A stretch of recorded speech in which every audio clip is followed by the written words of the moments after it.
Bunnyman. Has a sort of strange sound to it.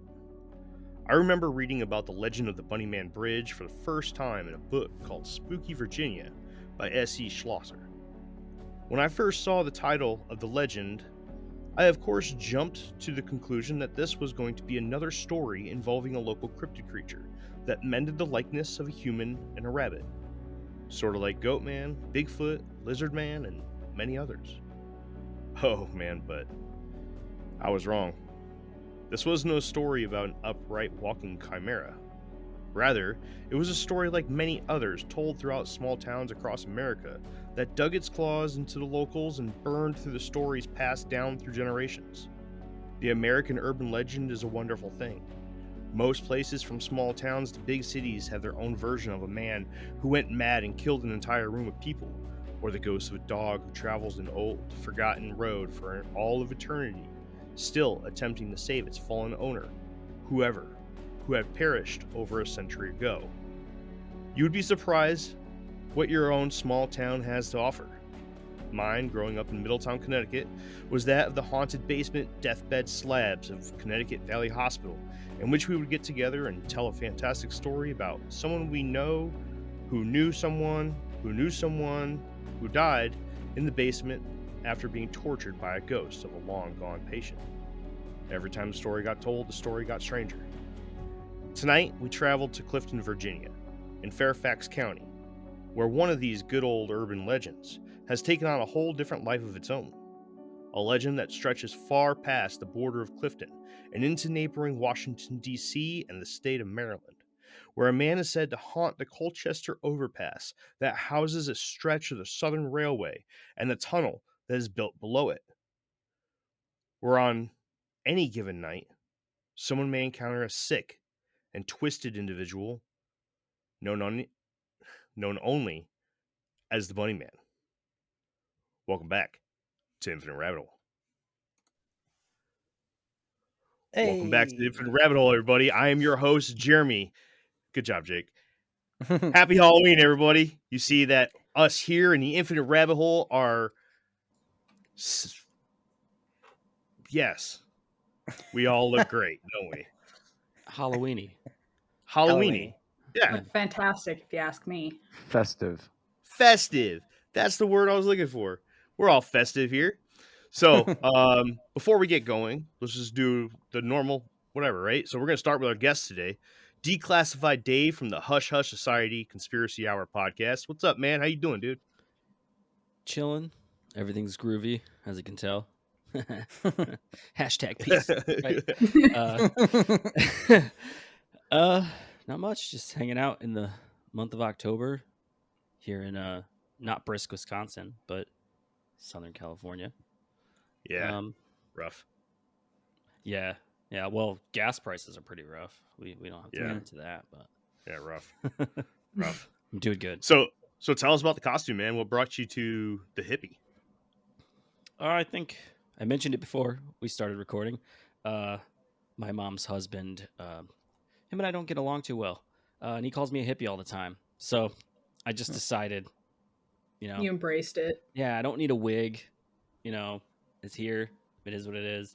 It was either this, or I was just gonna be some dude wearing a bunch of ice with braids and grills. It was quick. All right. You told me to get a costume, and yeah, I was like, yeah, you come on, but you gotta dress up, man. This is the Halloween special. We go hard in the Infinite Rabbit Hole. You can see. We all look like thugs. We're scary. Rawr. If I saw Jake anywhere, even during the day, walking around like that outside of a house, that'd be pretty frightening. So, speaking of Jake, how you doing, man? I'm doing well. People can't see because the earlier, chat up we were trying to do didn't work out, but I'm actually in Jeremy's house right now because I'm going in for a job interview later this week. But yeah, I'm happy to be here. Yeah, you would have, my other costume was way scarier, but I was told legally I can't wear it anymore. It was like a cat costume, and I go up to doors on Halloween. I'd be like, Kitty wants some candy. And they'd be like, all right, well, I'm going to call the police. So I'm like, all right, I can't wear Oh, I that can't. anymore. So Can't so do that then I anymore. went for this one, you know. Can't. Well, good. Yeah. Anyways, moving on. Jeffrey, how are you? I'm good, man. How are you? Doing good. Tell Good. us this. Tell us why did you fall on what you did? Well, I've always wanted, a Guy Fawkes mask, and I just never bought one. And then I was like, oh, I need to get a costume for this episode, and I was last minute because that's how I do everything in my life. Yeah. And I went on Amazon and looked at masks, and I saw this, and it was like $12 or $15 or something for 4 of them. So, and they were next day. So I was like, yeah, boom, there we go. Nice, dude. Nice. I can't tell your emotions. That's the point, right? Yeah. Well, I think you're handsome. Thank you. And hey, travelers, let us take this opportunity to thank everyone for watching The Infinite Rabbit Hole. If you enjoy our shows, please subscribe to our channel right now. And click on the bell so you can be notified every time a new video goes up. Now, back to the Infinite Rabbit Hole.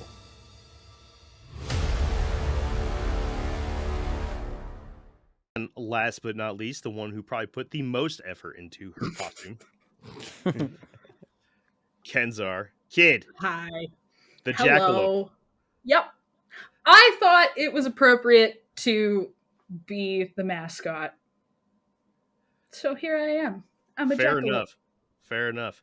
Well, we kind of look samesies. I mean, look at us. Kinda. Kind of the same. Kinda.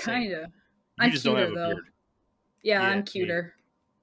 I got the cutest slippers though.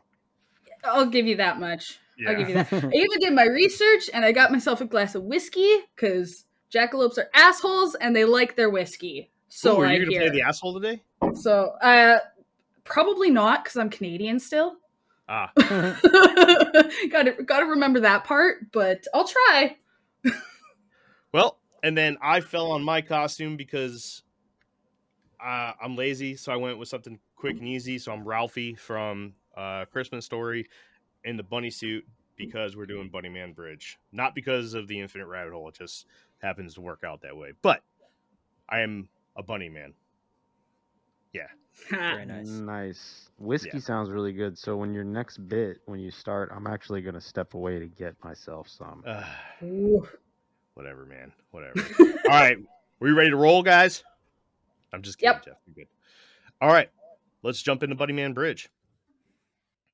Caution. Before we dive into the story of Bunnyman and the Bunnyman Bridge, I want to remind everyone that an urban legend is very difficult to gather the entire story.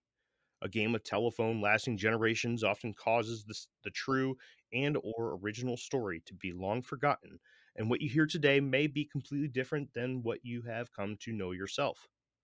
But I do assure you that I have searched high and low for all things related to this twisted story, and in that process I have found a way to include most of everything in today's presentation. But if you have more info to add, please do so by heading on over to the video for this episode on the Paranormal Network's YouTube channel and leave a comment adding to my presentation.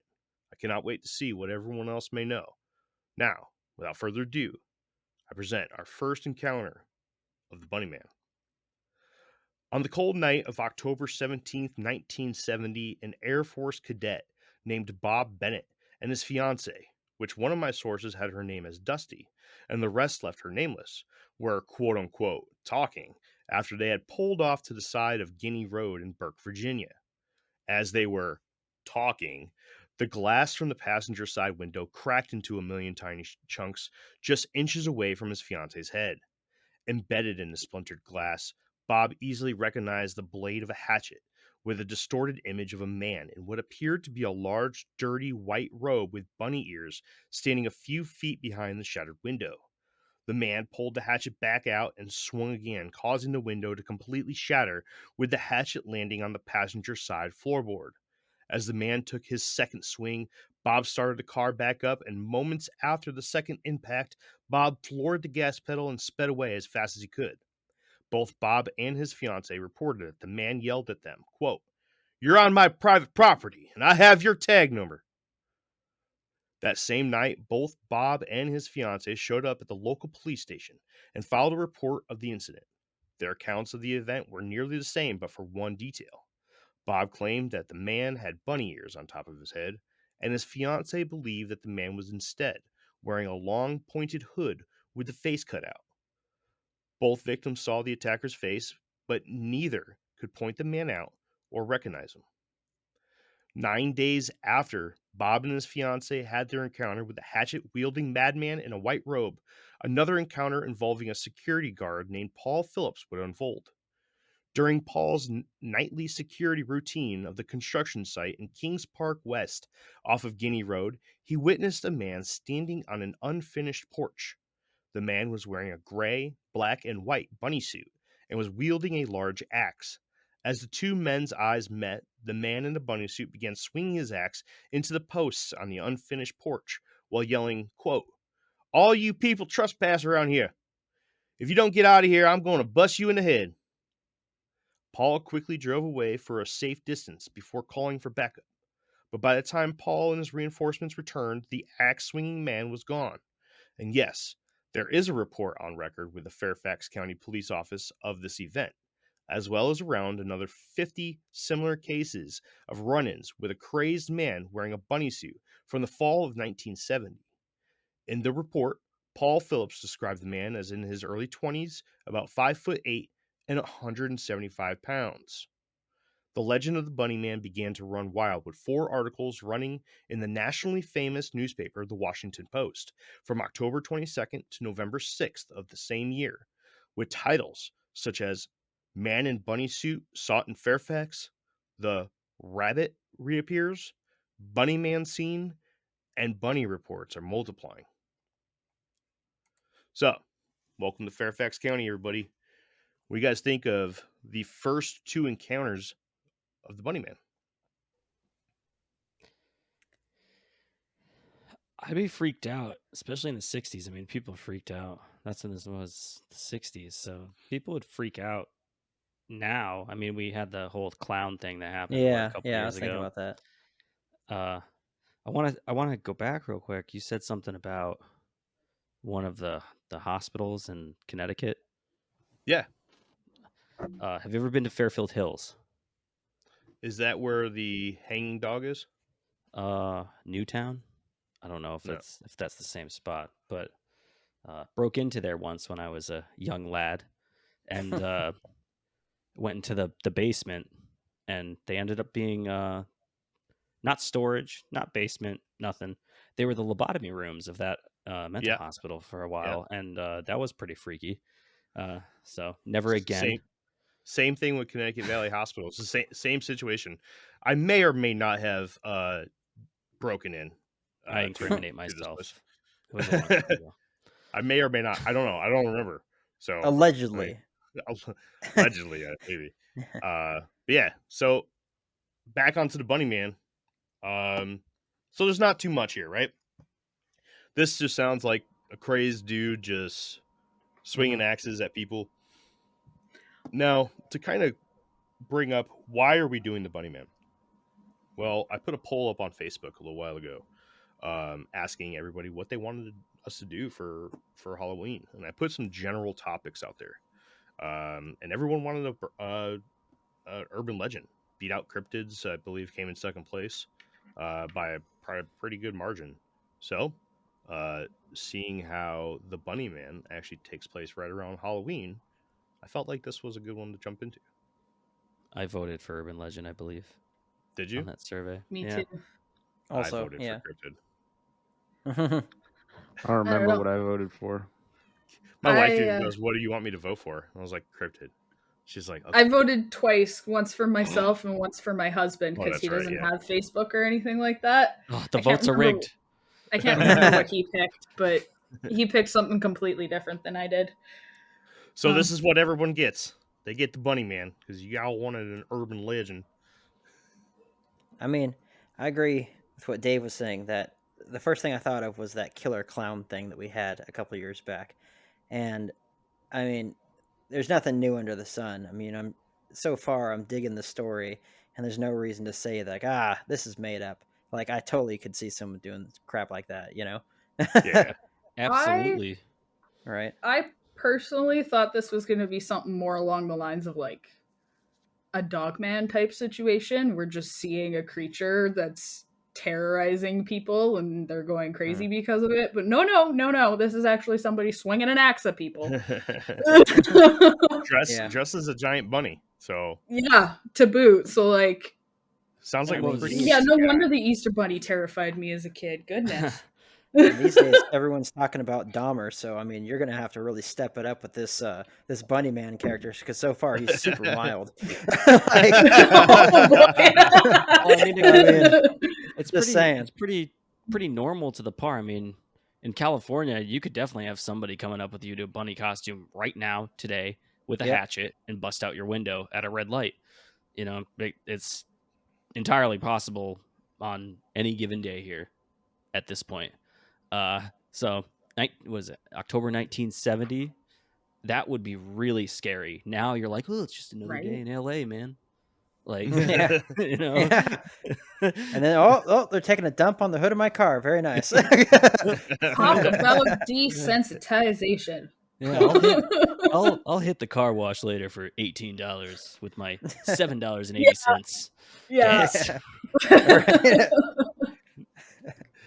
Sounds like a Goodness great gracious. place to look at Yep. from Wisconsin.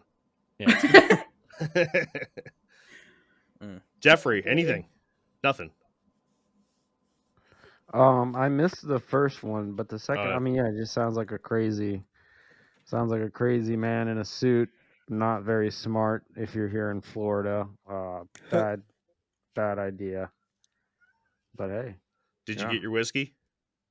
No, I literally was about to pour it into the glass, and I was like, let me get a nice beer instead. So that's what I did, and I'm repping that on my buddies. You know, I was bands. gonna go for a beer, but Mhm. jackalopes don't drink beer, so Oh, well, cheers.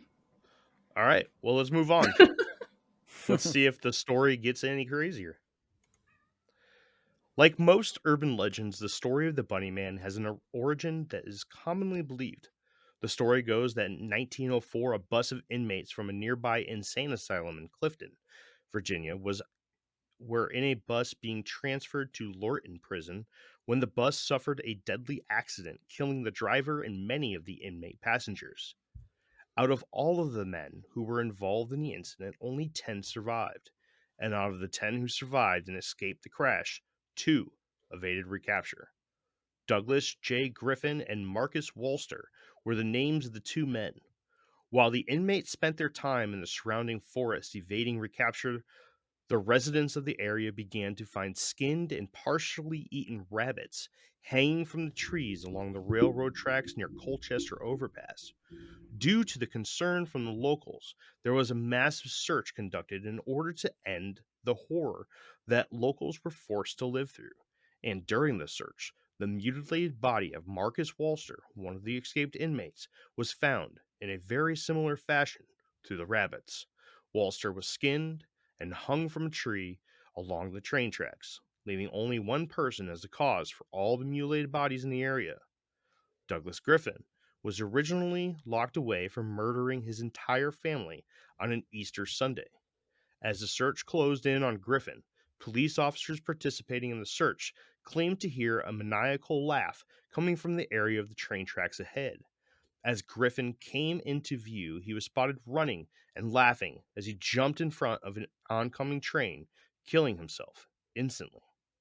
The corpses of hundreds of rabbits in the town of Clifton in Fairfax County, Virginia, seem to be focused around not only the railway system in town, but specifically the tunnel under Colchester Overpass. This overpass is now famously known as Bunnyman Bridge and has become a very famous destination for paranormal investigators from around the world. The legend of Douglas Griffin, now famously known as the Bunnyman, didn't die on that evening of 1907. The Bunnyman is still commonly blamed as the cause for missing animals and children in the area. So what do you guys think about Douglas Griffin? I personally immediately latched on to the part about the bus. You said something about a bus. I did. and a bunch of people died. Blah blah blah blah blah. It reminded me of the movie Trick or Treat. I don't think I've ever seen it. It's one of those weird horror movies. It's got like 3 different storylines that all tie together into one storyline. But one of those storylines was of a bus with a bunch of kids on it that ended up going over a cliff and everybody died except for like one kid, and they went missing. And yeah, it's been a long time since I've seen the movie, but that's what that reminded me of when you said that. Was bus tragic accident, bunch of people died. I just saw the Trick or Treat scene in my head, and I was like, it makes me wonder if that's what that's based off of. Did the surviving kid hang up dead bunny rabbits throughout the woods? I can't remember. All I could tell you about that guy is his name was Sam. Oh. Yeah. Douglas' name is Douglas. Yeah, it's not the same character. But that, either way, that's what it reminded me of, and I'm curious if that's what it's based off of, or if there is some sort of connection there. Or I have no idea. I did not go. That's down what that went through path. my head. Either way, Interesting for sure. My first question was, well, if these guys are prisoners, they must have been really good, like seamstress. Like they must be really good with the needle and thread, because they made a bunny costume out of nothing in the woods. If they survived and they hobbled out, they ran out into the woods and they're like, ha ha. And then the second thing that came to my mind was, if you've seen Dahmer, don't want to be a spoiler alert, this dude played with roadkill and dead animals. So, and then you take, I don't know the lore behind it, but you know, like Gangs of New York, where you have the guys who hang the rabbits on the stick, and they're, you know, before they fight and stuff. There could be some human element to it. I was trying to look it up while you were talking about that to see if I could make a correlation, but couldn't find anything. It was just like, why are bunnies hanging out in my backyard? So Google sucks. Yeah, I'm with that too, man. I always say stuff like that on the show, that there's got to be some kind of meaning behind the bunnies, right, or whatever it is. But yeah, I do wonder if there's some ancient lore, or something that goes back, that you could be like, oh, this means this. This is symbolic of this. You know what I mean? Hmm? Nope. Okay, fair enough. Just a psychopath. Yeah, I mean, we'll dive into it a little bit more. I mean, I really take the top off of this one. I don't think anybody's gonna look at this legend the same after I'm done with the night. But Jake, what do you think, man? Just Can you hear me right now? yeah. Okay, I was muted. No, I think that maybe it was just I mean, there's a crap ton of dang bunnies out there, so maybe it was just a lot of stuff. The scare factor of just skinning them and hanging them up everywhere. I mean, that would freak out anyone. It could be, you know, you could use stray cats depending on where you're at, but in that area, I mean, there are a tremendous amount of like wild rabbits and stuff, so it'd be totally fitting if you're gonna freak someone out to just do it that way. I was also trying to look into the area too to see if it was like a big hunting area, and apparently back in that day it was a hunting and trapping place. And I'm wondering that when people came into the woods and saw rabbits hanging up, maybe they were just seeing hunter snares and were, you know, kind of just, they took it as, you know, this is this urban legend, but really it was just a hunter with his snares. I mean, who knows? I mean, but they wouldn't be skinned. No, that's true. But I mean, who knows what was eating at them and how long they were out there. So Well, I mean, yeah, I suppose so. it's just an idea. All right, guys, you ready to move on? Mhm. All righty. Get into some alternate info. Like with many urban legends, there are multiple different accounts and details that get mixed together and give a slightly different story. During my research, I found a lot of these differences. Some of this was as little as what the axe wielding man said during his assault on the supports of the front porch of an unfinished home, to the actual story being from a town in Oregon instead of Virginia. In a book titled Bunnyman by Mauve Sky, there is mention that Marcus Waller's body was found holding an axe, which caused the mob to dismantle due to thinking that they had found the remains of the rabbit murderer. But over the next couple of days, the killings continued, which sparked a second search. Another difference in their telling of the story is that Griffin was chased across town before jumping in front of a train by Fairfax Station Bridge. In a book titled Urban Legends, Bizarre Tales You Won't Believe by James Proud, the author claims that the story of Bunnyman Bridge takes place on a remote road in Oregon. He claims that the bus crashed due to a prisoner escaping his shackles and attacking the bus driver. Also, in his recollection of the story, the men who escaped the crash were named Michael Wood and Billy Smith. The search found Michael Wood, aka Marcus Waller, hanging inside of the tunnel under Bunnyman Bridge with his ears removed.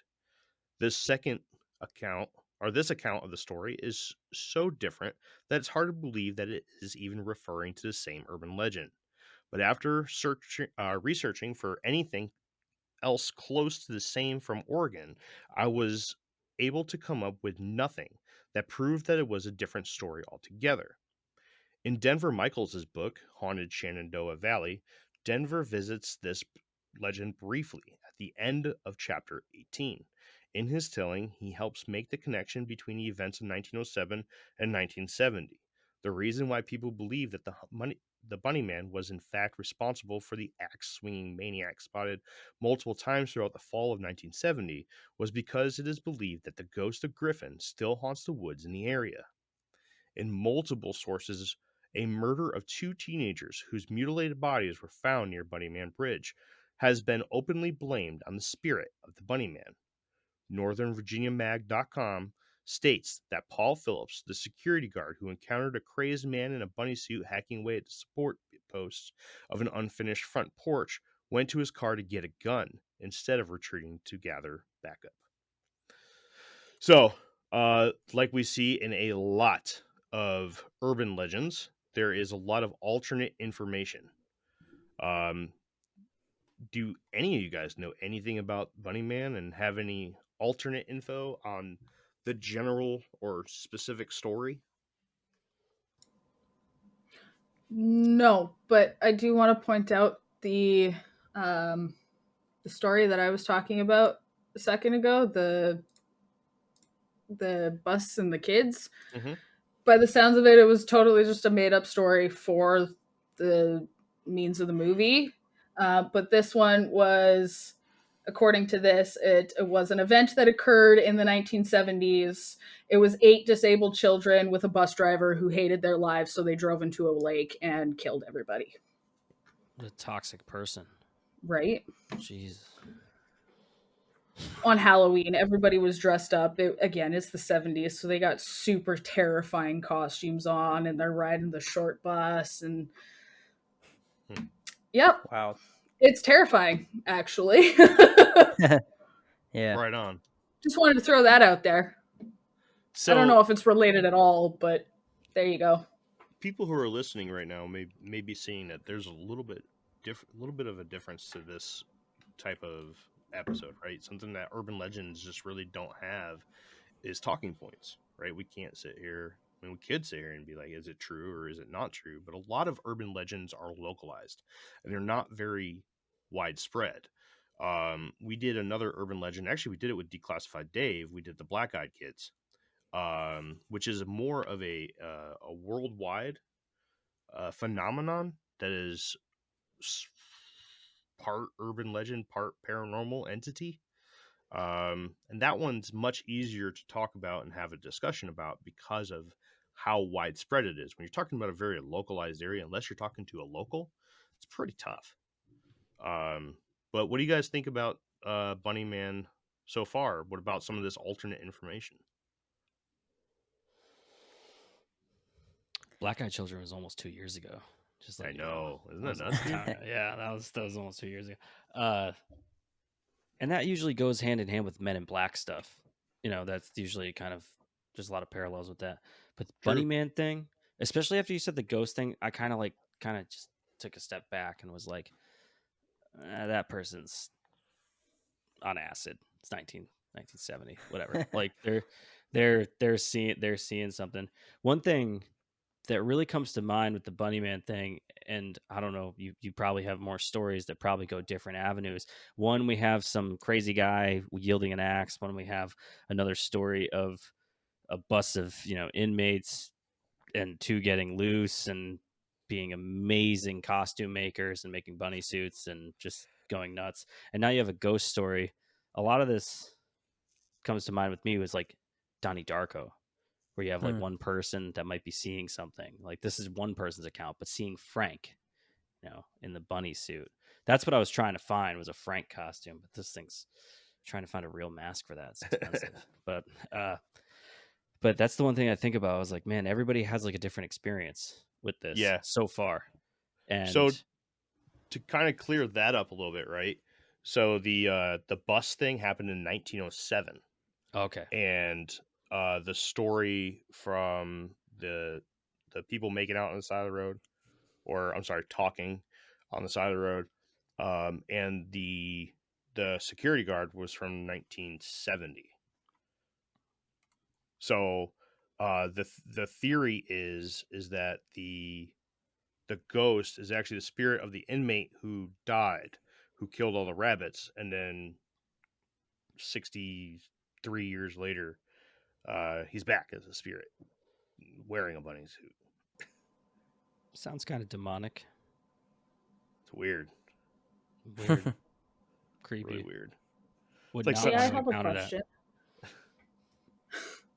I have a question. Yeah, what's up? Is this the only case with ears removed? What's with the ears? So that, like I said, that's alternate information. There are some reports, some stories that I read where the ears removed was a big thing. There was some reports where the bunnies all had their ears removed. It's Ear fetish or something? Well, they are Ooh, soft. like when you bite into a chocolate bunny on Easter and you only bite the ears off. You go for the ears first, yeah. Oh boy. because it's the law. You have to, or else you go to jail. Everyone knows that. Ear fetish. Sorry I asked. Sorry Yeah. about that, eh? Sorry. I'm eating feet next time. Yeah. Feet first. Jeez. Tail first. Tail first. Tail every first. time. You gotta eat the ass. Dave's eating bunny ass over. Oh man, that's disgusting. I had a rabbit for 6 years. That's not something you want to do. Please. Don't do it anywhere. Anytime. Let me get some of that chocolate bunny butt. Oh. But there are other Never getting one of reports those with ears missing, though, right? No, that's it. No, that's just the that's one? all. Oh, okay. Yeah. Okay, yeah. cool. Just making We're sure. I believe we're gonna start getting a little bit more in. Oh, we do talk about other reports first, and then I believe we start getting into the history and everything. We start uncovering some of the mysteries here. All right, you guys ready to roll on? I'm cool. Here's Yeah, some I'm more just stories. along for the ride. I'm with Kenzar. Like I thought this was like a sheep squatch type thing before. So I mean, That's what I said in my intro. Back when I really got into this stuff, probably 5-7 years ago now, when I came across the Bunnyman phenomenon, that's what I originally thought, because the chapter was just titled Bunnyman in that book, and I was like, oh, okay, so here's a cryptid story, right? With how they name most cryptids, Dogman, like that. Right. That was my first connection. Dogman, okay, where you see this dog humanoid type thing. We're seeing a giant bunny humanoid now. Imagine all the people that are pissed that they're listening to this and they're like, I thought this was a fucking creature. Oh boy. All right. Other reports. NorthernVirginiaMag.com published an awesome article on the subject of Bunnyman titled Long Live the Bunnyman in October of 2015. In this article, I had a chance to read quote-unquote point of view reports from locals who lived through the time of the axe-wielding maniac. The first of such reports tells of the story of a man named Jim Waters, a guitarist who was so influenced by the legend that he went on to co-compose a rock opera called Legend of the Bunnyman. This 2.5-hour show tells the story of the legend of the Bunnyman from the perspective of the Bunnyman himself, and took a total of 18 months to write. Waters told the author of the article that when he was 11 years old, the story of the crazed man wearing a bunny suit spread fast and far around the area. The route to school that he would ride his bike on went straight through Guinea Road, and he remembers being absolutely terrified to go to school every day. It is his opinion that someone who was really disturbed was very upset that the woods around the area were being torn down for housing. In another source, I found there was a mention of how the population of the area suddenly enlarged at the end of the 60s and in the beginning of the 70s, and many locals were not happy about all of the new neighbors they were getting on what seemed to be a daily basis. So, what do you guys think about the idea that this crazed, axe-wielding, dressed up bunny man costume guy is just pissed that so many people are moving into his property? I mean, I don't like my neighbors, but that doesn't mean I'm about to go on a killing spree. I mean, that's you. You can't talk for the bunny man.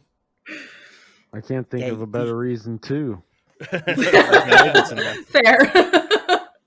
If you were more into not liking your neighbors, you'd probably consider it. I don't have to interact with them. That's why it's okay. These motherfuckers are just gonna have to meet the bunny man then, I guess. I'm gonna get a bunny costume now, so my neighbors can meet me. It's so weird here. Like, I live in a building with 17 other people, and like 2 of us say hi. Yeah. Not even a lot of people, and people are just like, "Oh no, like can't look at you." Yeah, it's here too. Maybe he's just trying to keep the property values low so that he doesn't have to pay more in rent. Could be. Just keep crime around your house to just scare the shit out of everybody. Yeah, I mean, it's like going out in your front lawn and just firing off a couple shots and just being like, I'm just keeping the value down low. During a showing. Yeah. This is a meth-friendly household. Honey, That's we gotta get out of here. It'd be like that scene from Step Brothers. Messed up. All right, let's move on. Unmasked. In the local history section of Fairfax County government websites, fairfaxcounty.gov, a local historian with the Fairfax Public Library by the name of Brian A. Conley published the most thorough article to date about the legend of the Bunny Man, titled The Bunny Man Unmasked. In this article, Conley puts on the boxing gloves and calls another very well-known article that highlights a timeline of events since the beginning, called the Clifton Bunny Man, archived on the Castle of Spirits website, which is famously known as one of the world's largest collection of ghost stories. The Castle of Spirits article highlights the most well-known backstory of the Bunny Man that many, including myself for this article, use for the basis of their retelling. And Connolly immediately pokes holes wide open in the legend as he details that there was never an insane asylum in Fairfax County, and that Larton Prison, the prison the bus was transporting inmates to, did not come into existence until 1910, 6 years after the story takes place. And even then, it was a part of Washington, D.C.'s system of corrections and not Fairfax County's. Another issue he found with the original story is that neither Griffin or Walster appeared in the court record of Fairfax County. Mr. Conley admits that during the very early research of the Bunnyman legend, he was ready to close the door on this story and call it all false. Using a complex index that took 10 years to build from Virginia historical volunteers Malcolm Richardson and Barbara Welsh, Connolly was easily able to research all instances of murder in Fairfax County between the years of 1872 and 1973. Conley was able to come down to 3 particular cases that left him still clinging to the idea that there might actually be something to the Bunnyman legend. Frances Holliver was 37 years old when she and her 8-month-old June were brutally murdered on February 24th, 1949.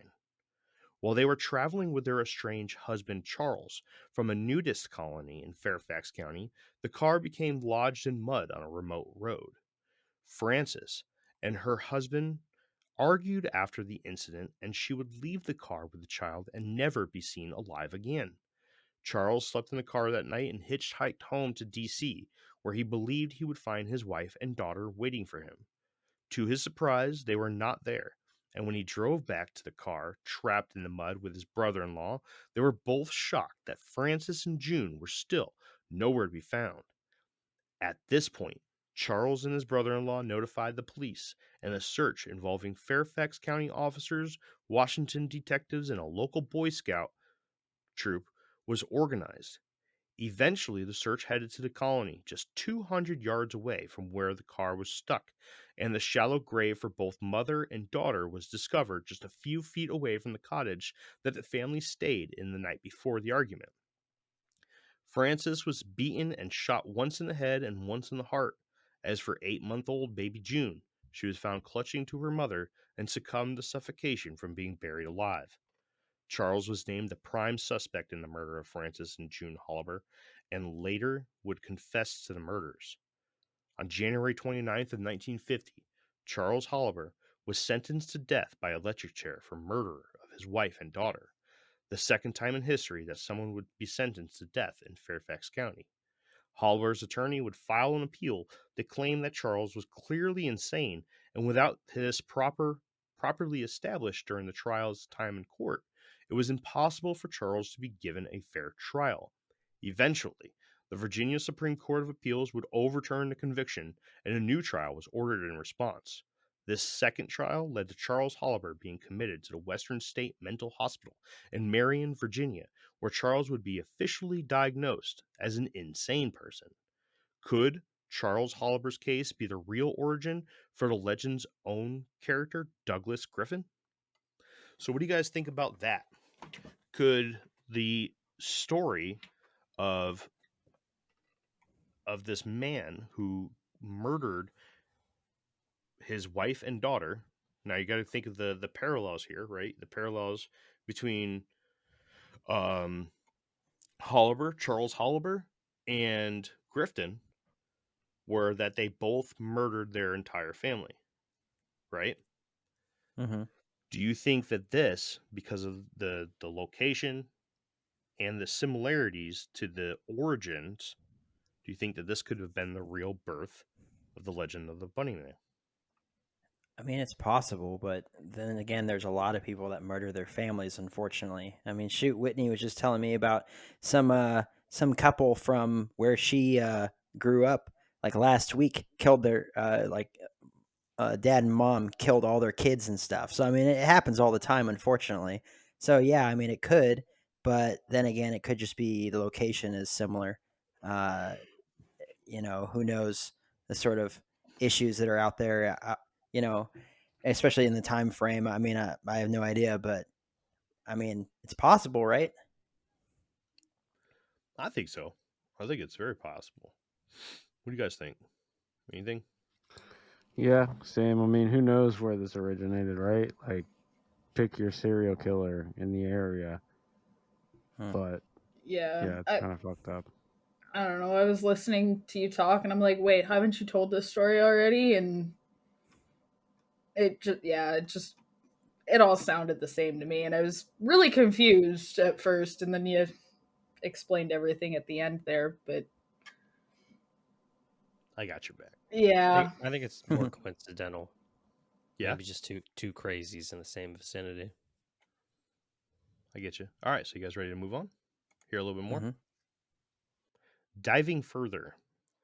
Furthermore, the article on the Clifton Bunnyman on the Castle of Spirits website by Charles Forbes features 32 victims of the Bunnyman with a supposed supernatural element.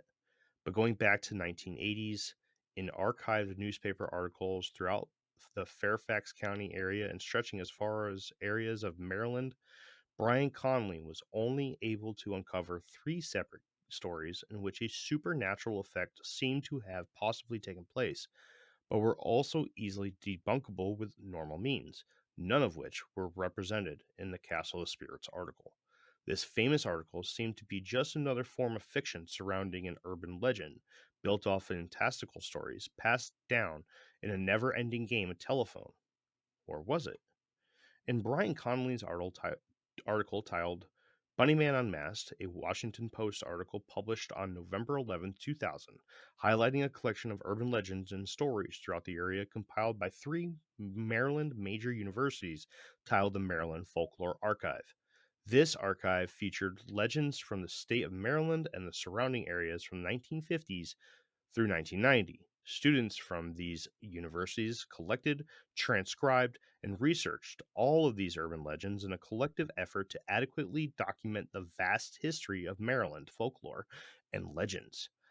Out of these stories, one specific piece stuck out as important in the research of the bunnyman. In 1973, a student at the University of Maryland by the name of Patricia Johnson submitted a paper to the archive simply titled The Bunnyman as her contribution for a class titled Introduction to Folklore, English 460 at the University of Maryland. For this article, she interviewed 33 students from Prince George's County, Maryland, with ages ranging from 15 to 18. In her research, she found a few very interesting bits of information about the legend of the Bunnyman. 54 different versions of the story were told to her by 33 students that she interviewed. This was important because multiple students told multiple different stories about what the legend consisted of. The stories all took place in 14 different locations, and 3 multiple different MOs were included, including 8 where he was chasing or scaring his victims, mostly children, sometimes with an axe, 14 attacks on people and cars, 9 of which were parked, 5 attacks on houses or buildings, and only 3 murders. At the end of Patricia Johnson's article, she had also come to the conclusion that the Bunnyman did in fact not exist due to the abundance of variations in the story within such a localized sampling. So that brings up a great question. If you have a story such as a lot of urban legends in, let's talk about the United States, but you have a lot of differences within the stories, a lot of variety, does that kind of take you out of the realm of this could be real? I've got one thing that I was thinking about when you were doing this. So we keep bringing up supernatural stuff. A lot of the cryptids that we talk about aren't really associated with murdering people. That's one thing that we don't see. But one thing I found really odd, and it might have nothing to do with it, I was just looking, and Mothman's not too far away. It's like 350 miles west or so, but almost exactly due west. Point Pleasant, West Virginia, it's north-south degrees is 38.6, and Fairfax County is 38.9. Could be, if you're talking about supernatural weird entities that you're seeing in the woods, or what people might be perceiving as seeing. I mean, who's to say that the guys that killed their families might not have? Maybe it's like a Frank situation. I saw a bunny and I decided to kill my family in some weird way.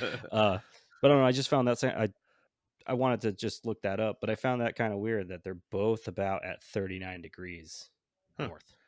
All right. So, in summary, you think that there's a possibility that Mothman could be taking its Halloween vacation to Fairfax County and decorating pine trees with dead rabbits? I mean, one area is loosely on the west side of the Appalachian Range, and one's right on the east side. So, I like the tie-in, man. Good stuff. Yeah, good stuff. Just thought about it. Supernatural. You got to remember, weird. For those of you that have been with us for a little while, this is actually the same area. Well, roughly the same area as the Snallygaster. Now, the Snallygaster is a little bit east. Mothman is a little bit west, and Jersey Devil's a little bit north. But right there, dead center of all of that is Fairfax County, Virginia. Yeah, pretty cool stuff, man. The Devil's What time frame did this start again? Which one? Like when did the legend start? 1970. That was like when the legend really started to kick off, and you started getting these stories from 1904 or something along those lines. And now we're talking about a real case, where what's his face? Well, the reason I ask is I would wonder if whoever the schmuck is if he was part of like some of the LSD experiments or something like that, if 1949. Oh, in the 40s. That's too early, right? I mean, not necessarily. There were some programs happening in the 40s. Because the Nazis were doing that shit, and to think that we didn't start doing that kind of stuff until after we took them in Operation Paperclip, That's Mhm. ridiculous. We knew what they were doing, and we were doing some of the same stuff during the 40s. So it's possible that this guy was like some mind control victim that just they let loose, and now he's a freaking psychopath.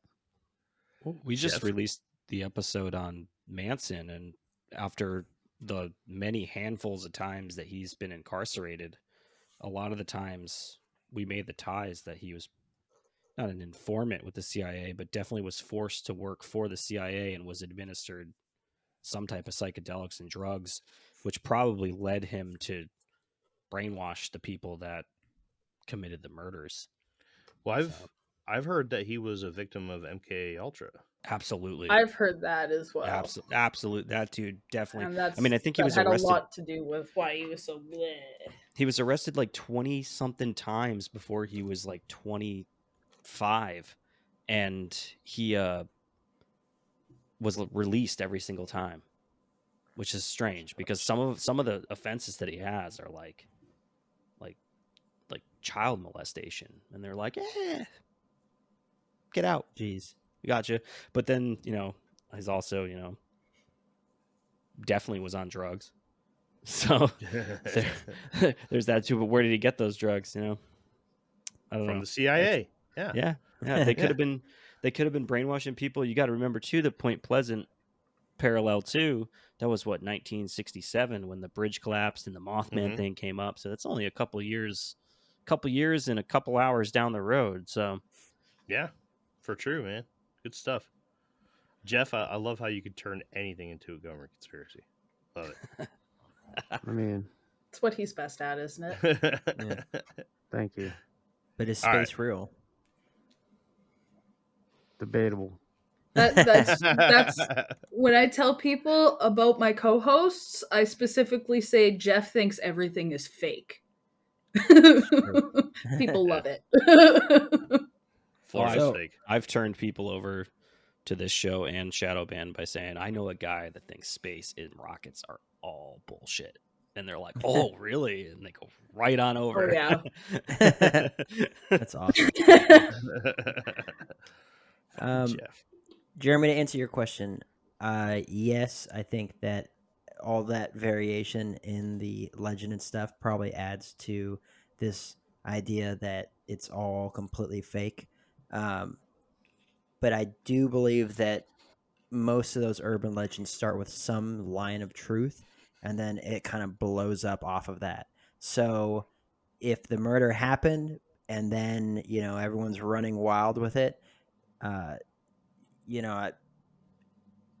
don't know. I want to kind of liken it to like the Bloody Mary thing. Used to do that crap all the time as a kid. Now, whether or not it's based off of anything, I have no idea. But I've like anything real. But I've heard tons and tons and tons of origin stories as far as like where the Bloody Mary, saying Bloody Mary in your mirror 3 times actually originated from. And let's just say it did come from one thing that happened one time, and then you have just this explosion of like all these different legends and everything like that. So I want to say that it didn't, so far, all that variation stuff didn't distract me from that there may be something at the root of all this. But it is interesting that in just a very short amount of time, because I think it happened originally happened in 1970, and this is a paper from 1973. Mm-hmm. So that's not a long time for all this, craziness. But then again, if we're thinking about like location and how much craziness was actually happening in that location at that time frame, then it would make sense that if this was a normal occurrence of like, say, I live in Oxnard, California, and people would get shot and killed all the time, it's not going to be that crazy. But if something happens like that and it's not anything that happens on a regular basis, I could see it being blown way out of proportion and being like just like a game of telephone. It gets weirder and weirder and weirder as the story gets told. In this circumstance, I mean, this is a very weird situation. And so really, I mean, it could go all sorts of different ways, and it really doesn't get away from like how crazy the root is. But still, I think that there is something to it, even if there's all these different variations and stuff. Right on. Good stuff. Good to go, guys? I don't know if this has anything to do with what I said before, but I didn't think about it. Everything's on the 38th parallel. Uh-oh, here we go. I don't know. Paranormal Highway, bro. Dun dun dun. Yeah, I'm looking at some of the places that are on the 38th parallel. Maryland, Virginia, West Virginia, Stockton, California. That makes a lot of sense.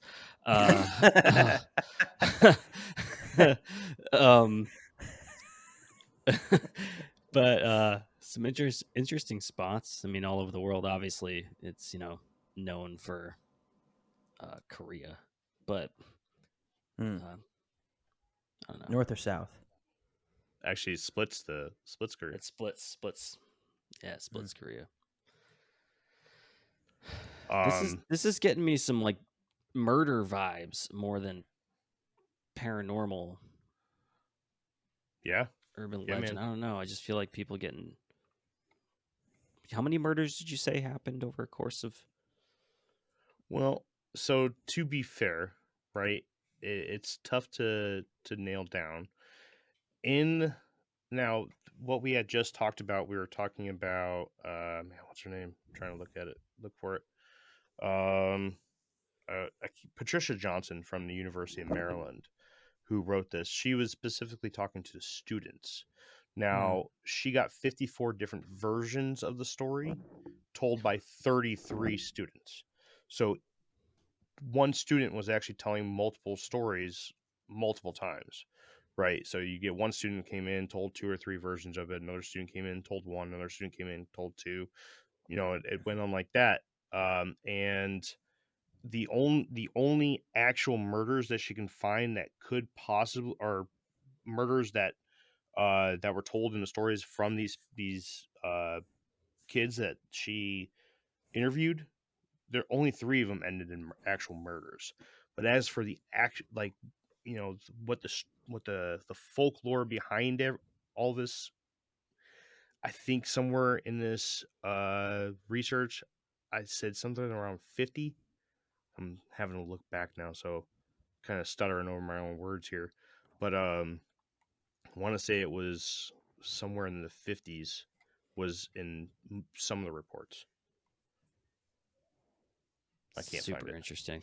Which to me sounds like something actually happened with this bunnyman character at some point, and it's just become a game of telephone as the years have gone on and as the story's been retold, and everybody's just adding their own little snippets of information to be cool, and that happened to me, and that happened to you, well, this happened to me, sort of thing.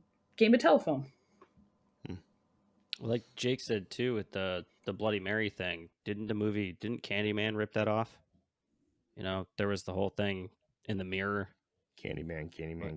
Yeah, that's Candyman literally 3 times. Yeah, yeah, that's literally Hollywood's adaptation of the Bloody Mary urban legend. Yeah, I remember being so scared to play that game. Now I do it every night before I go to bed. It's rich now. If I don't have to wake up tomorrow and pay my bills, I mean, right?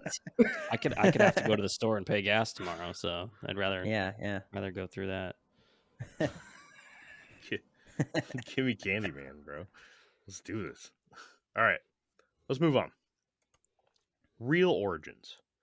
Although it seems that yes, the story of the Bunnyman did in fact come a long way in the telling of the original story. But did the original story even exist? And if so, where did it in fact start? So far, we have talked about 3 possible origins of the legend of the Bunnyman of Fairfax County, Virginia. 1. The 1904 bus crash that was transporting insane prisoners from one mental institution to another. The 1949 story of Charles Hobler that could have been the true origins of the story of Douglas J. Griffin, the man who supposedly survived the previously mentioned bus crash. Or 3. The October 1970 stories of a man who attacked people with an axe, dressed as a bunnyman. These 3 possibilities led Brian Connolly to dig deeper into the possibility that any of these stories were real, or at least based in reality. And in fact, yes, one of them seemed to be. On the night of October 22nd, 1970, there was in fact a news station that reported on the supposed attacker wearing a bunny suit just 5 days earlier. As I stated before, this information was found in official reports with the local police department. But were they? The story commonly told says yes, but Connolly found that this is not all true.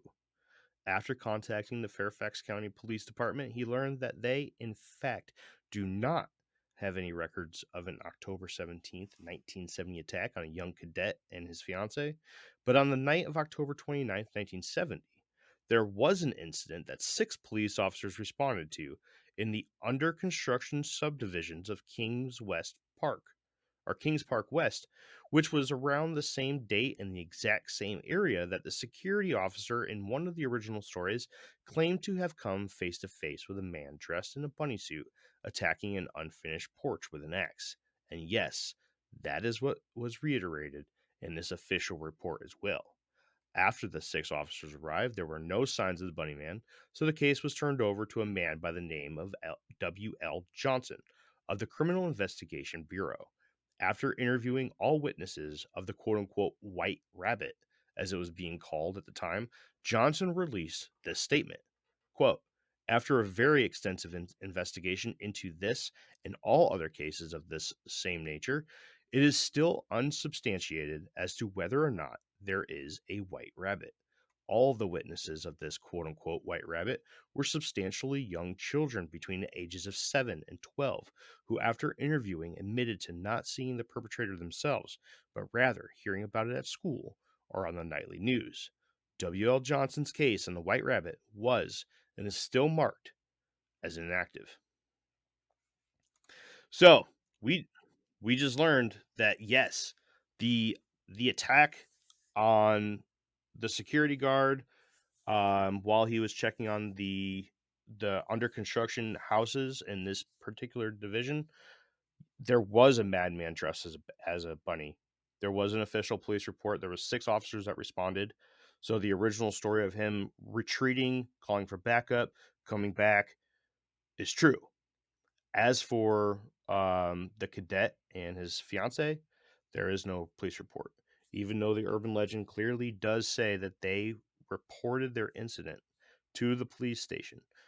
There is no reports in or around Fairfax County of anything like this being reported. So, out of everything that we heard so far, we have one thing that seems to be correct, and that is that there was a madman attacking an unfinished porch with an axe, dressed as a bunny.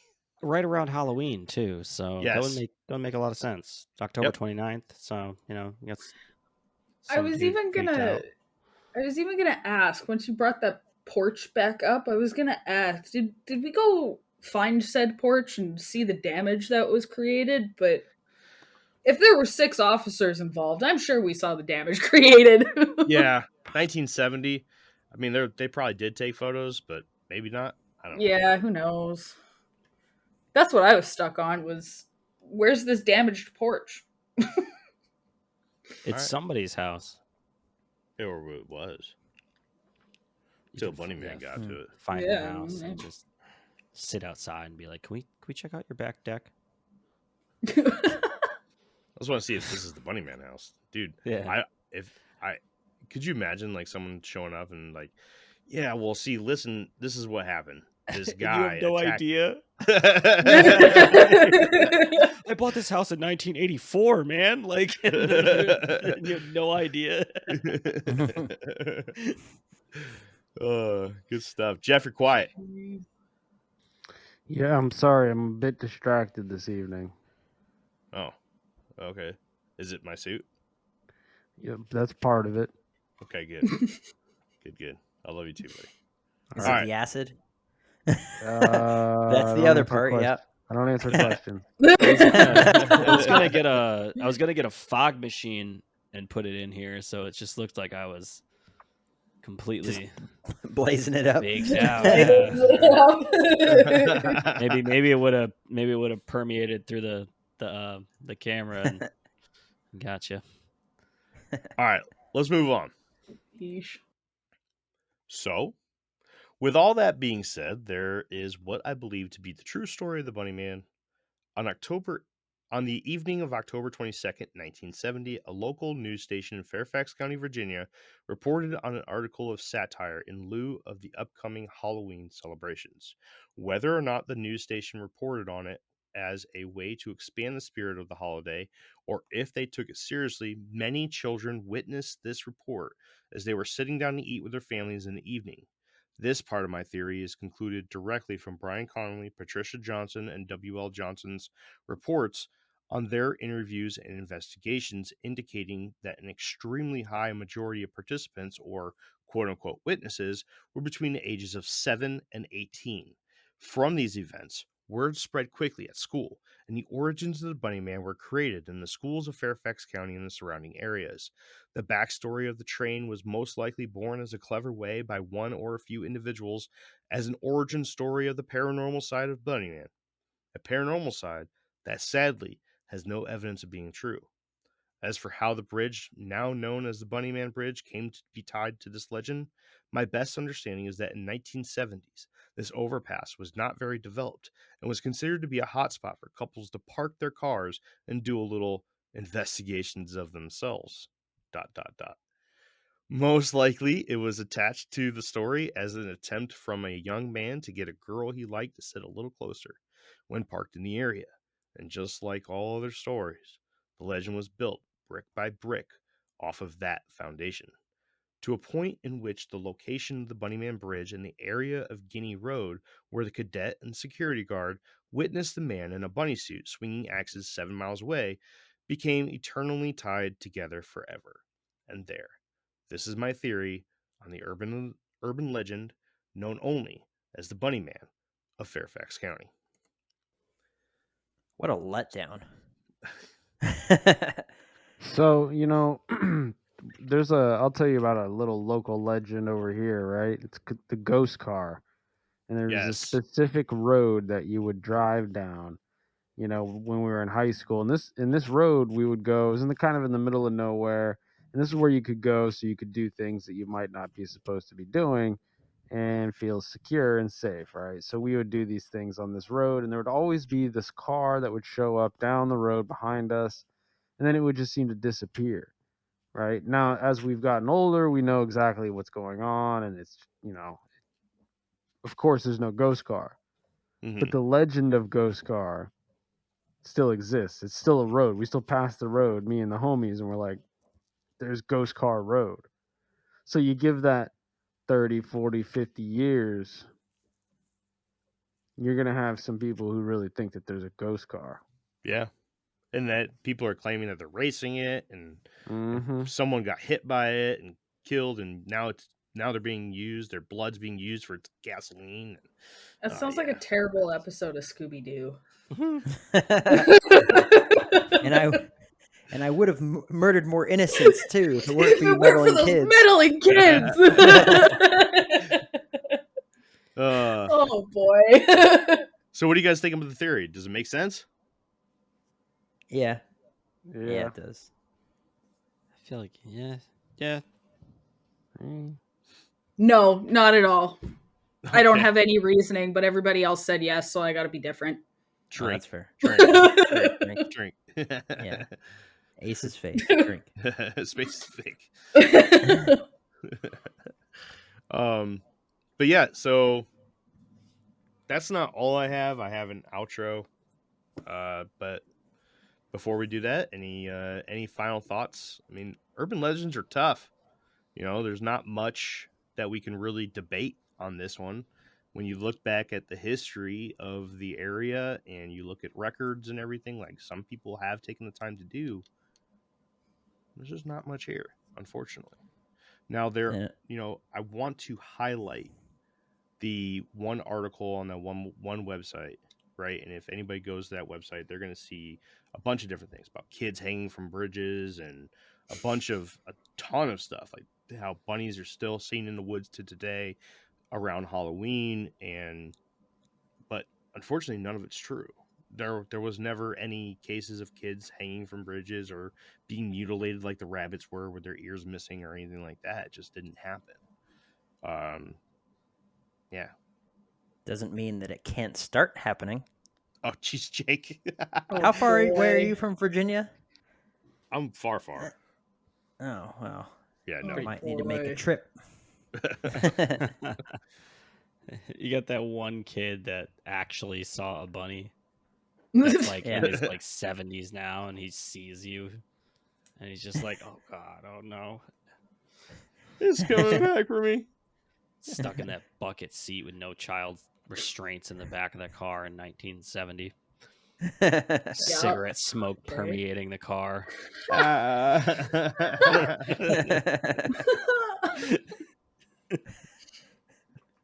Oh boy. That's great. Fantastic. I liked this story. Did you?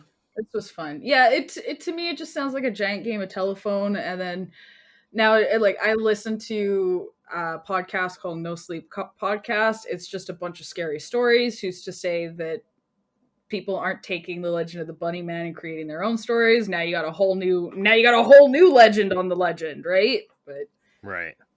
I think it's just a game of telephone, but it was really fun to listen to anyways. Well, I and liked what it. are I know Jeff mentioned an urban legend in his area, but what's an urban legend in everybody's local area that they For that us they in have? California, we have the Goat Man in Pacheco Pass. Nice. So basically, Sounds as you're going through Pacheco Pass, there's a spot where you apparently can stop when it goes into California, and you can honk your horn 3 times, and the Goat Man will come out and then break into your car and pull you out and drag you to hell. So that's cool. Nice. And also Nice. all the missing time that people have in Pacheco Pass, but usually that's because it looks the same going all the way through it.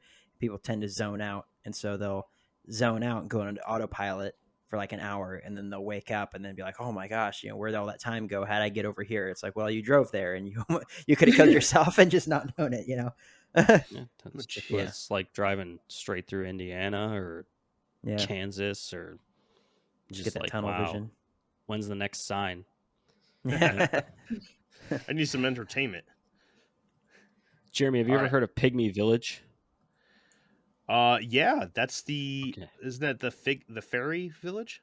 It's the in New Britain, Connecticut. Yeah, There's they have the a little like fairy village like made right in the woods and stuff. People, there's yeah, a and lore behind they're it. supposed to I have a fairy forest here take too. you and because Yeah. it's pretty it's not close. It's in the same state, but it's not close to Dudleytown. But there's similar stories to that with Pygmy Village. But we used to, growing up right near New Britain, we used to have lots of times where we'd hop that fence and walk through the woods at night, and probably wouldn't do that anymore. Freak me out. But The big one where I I'm got- from is that Connecticut Valley Hospital. CVH was a big one. I mean, we would talk about it all the time, and we even may or may not have broken in one time, and may or may not have laid on the slabs and tried to do these little rituals that would make us levitate and stuff like that. Stupid things that kids Yeah. do. It's just really dumb.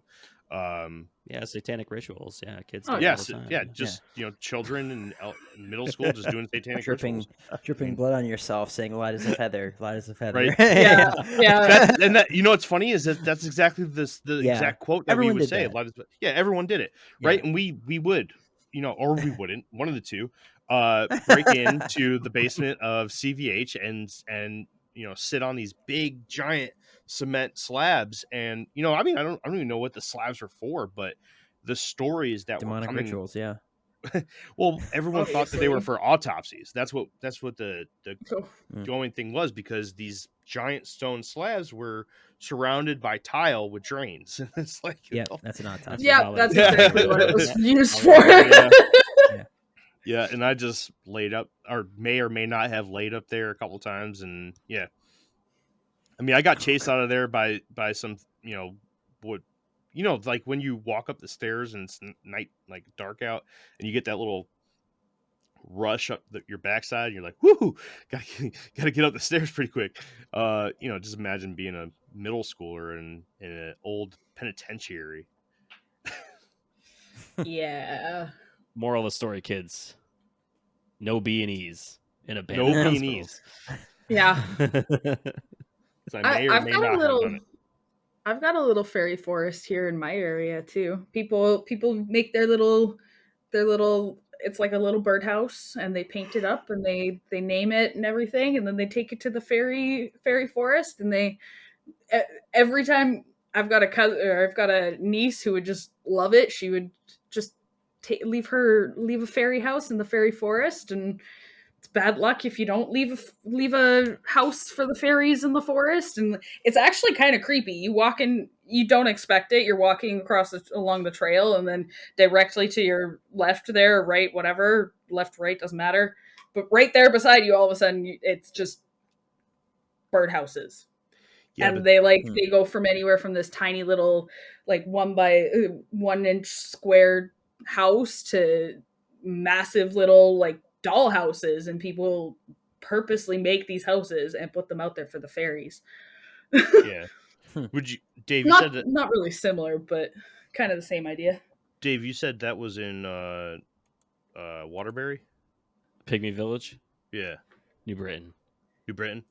So Yeah. I mean, I haven't been there before, but I've seen pictures, and I know people who have been there. Like, that was an attraction that some of my friends had gone to. I've been there. It's a fun time. Have you? You Yeah. should, if you guys get a chance, look up pictures of Pygmy Village, Connecticut. They're like little mansions, dude. They're pretty cool. And then there's the lore behind it. It's not as enchanting as just little cute houses. You were supposed to get axed up by little people if you got caught out there at night and stuff. Exactly. But you can get chased out of there by people that own the property. I mean, they will. When I was in high school, they weren't axes, but they were definitely not happy that we had hopped that fence, because it's a regular road, and then it just stops with just a big beam with a keep out private property. So a lot of stuff in Connecticut. All right. A lot of weird stuff. Well, let me close this up here, guys. You guys ready? The current adaptation of the legend is told at get-togethers of all kinds. Details of how you can walk into the tunnel under Colchester Overpass, and on any given night you can witness the mutilated, half-eaten bodies of rabbits of all sizes hanging from the ceiling and the tree limbs around the area. The modern tellings add that the curiosity of thrill seekers have a high probability of joining the rabbits by becoming victims of the bunnyman themselves. The area now is visited by paranormal investigators, partygoers, and couples searching for a cheap thrill on a regular basis. The local authorities have even set up roadblocks, some years to keep interested parties out of the area due to hundreds of people that are expected to visit the bridge in the fall of every year.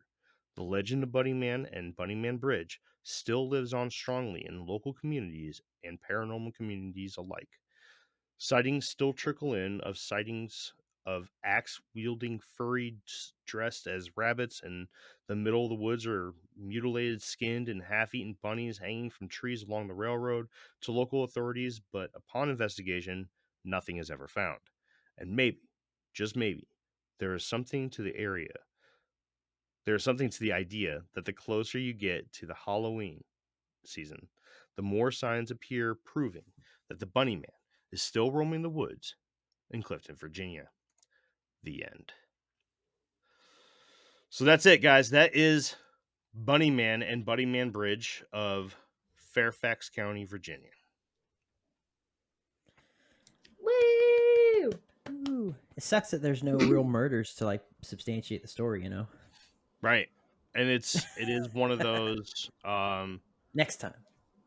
Just to give a shout out to Denver Michaels, he called it right off the bat of what I was going to do. I put a little snippet. Yeah, he was on top of that, wasn't he? Well, I mean, he should be. That's his bread and butter area, and that's his bread and butter subject. So, oh yeah, good on him. Anybody that wants to really dive into some really cool stuff in that area, Denver Michaels knows his shit. But yeah, that's it, guys. That's Bunnyman and Bunnyman Bridge. Sorry if it Nice. wasn't everything you wanted it to be, but at least we're all here together. And look at us. We're all so adorable. And the My wolves dogs are are going off. howling in the background. Yeah. Those are my That's dogs. right. Yeah. Perfect for Halloween, man. Yeah. No, good on them. Good timing. All right. Well, does anybody have anything else to say about Bunnyman and Bunnyman Bridge? Nope. At Dave, least you the said good you were news gonna. is, Go at ahead. least the good news is that this, this legend is probably so well like ingrained in that area that you could tell people the origins and like that it's really based off of pretty much nothing, and no one will believe you, and the legend will continue for forever. Yeah. So Yeah, it that's probably cool. will. Is that my baby Something crying? we can revisit in like 2 years just to see how much more has been added to it. Should try Yeah, to right. contact people who live in the area and maybe try to, use Facebook or some type of the internet to contact some people that live in Virginia area, some of your listeners, and see if they can provide input and revisit it. Absolutely. I just Get want to some- apologize. 50 more. I just want to apologize to anybody listening right now. That is my newborn son. He's not happy right now, and Mom's also not happy. She's been texting me. But Dave, you said that you were going to do a little bit of research on this. Did I miss anything, man? No, you nailed everything that I had written down. You kind of went through all the different stories that I had found. So Good. Nothing. You got me. Good stuff. Good stuff. All right. Before we go, Dave, do the thing for the thing, and you're a guest on the show. Tell everybody where they can listen to Hush Hush Society Conspiracy Hour and hear yours, Mike's, and Frank's beautiful voices. Yeah. Frank Sanders and Mystery Mike and myself. You can find us one-stop shop, www.hushhushsociety.com. We got all our episodes, merchandise, blogs. Soon to have video going again on Rockfin soon. So we will let everybody know when that happens. And pretty much, I think this episode comes out right at the end of our 6th season. Our live episode on Mattress Firm and Cicada 3301 will be out on Halloween. And you guys will hear it first. We got some bangers coming out for season 7. We're going to start with the Tavistock Institute, Bray Road Beast. I know you guys had a portion on that. And we're Flat Earth 2 is coming. So I am very excited for that. But yeah.